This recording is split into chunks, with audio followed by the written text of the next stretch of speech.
చిత్తూరు జిల్లా పుంగనూరులో deputy CM Janasena party అధ్యక్షుడు పవన్ కళ్యాణ్ జన్మదిన వేడుకలను ఘనంగా జరిపారు. గోకుల్ సర్కిల్లో నేతలు కార్యకర్తలు కేక్ కట్ చేసి బాణసంచా పేల్చి మిఠాయిలు పంచుకున్నారు. అభిమానులు సేవా కార్యక్రమాలు నిర్వహించారు. ఈ సందర్భంగా సింగిల్ విండో చైర్మన్ పగడాల రమణ పవన్ కళ్యాణ్ ఇంకా ఉన్నత స్థాయికి ఎదగాలని ఆకాంక్షించారు. ఈ వేడుకల్లో Chaitanya royal, Naresh royal, TDP మండల అధ్యక్షుడు మాధవరెడ్డి, నేత దేశాది ప్రకాష్, జన సైనికులు పాల్గొన్నారు.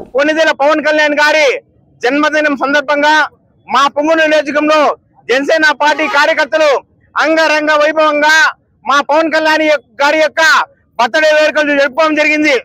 ఈ సభాముఖంగా ఈ రోజు మన గోకుల్ సర్కిల్లో మన అశేష జనవాహినిలో ఆయన బర్త్డేని కేక్ కట్ చేసి జరుపుకున్నాం.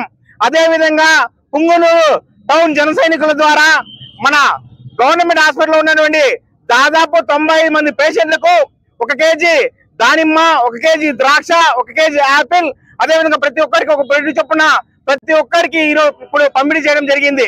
అదేవిధంగా పుంగనూరులో దాదాపు 5 చోట్ల పవన్ కళ్యాణ్ గారి యొక్క బర్త్డే మేము సెలబ్రేట్ చేశాము.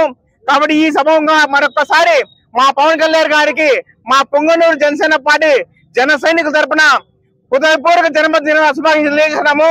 అదే విధంగా భవిష్యత్తులో మా పవన్ కళ్యాణ్ గారు డిప్యూటీ సీఎం కాకుండా ఇంకా మంచి పదవులు ఆశించి దేశం గర్వించే నాయకుడిగా ఎదగాలని మనస్ఫూర్తిగా కోరుకుంటూ మరొక్కసారి మా దేవుడు, మా దైవ సమానుడు పవన్ కళ్యాణ్ గారికి జన్మదిన శుభాకాంక్షలు. పవన్ కళ్యాణ్ గారి నాయకత్వం, పవన్ కళ్యాణ్ గారి నాయకత్వం.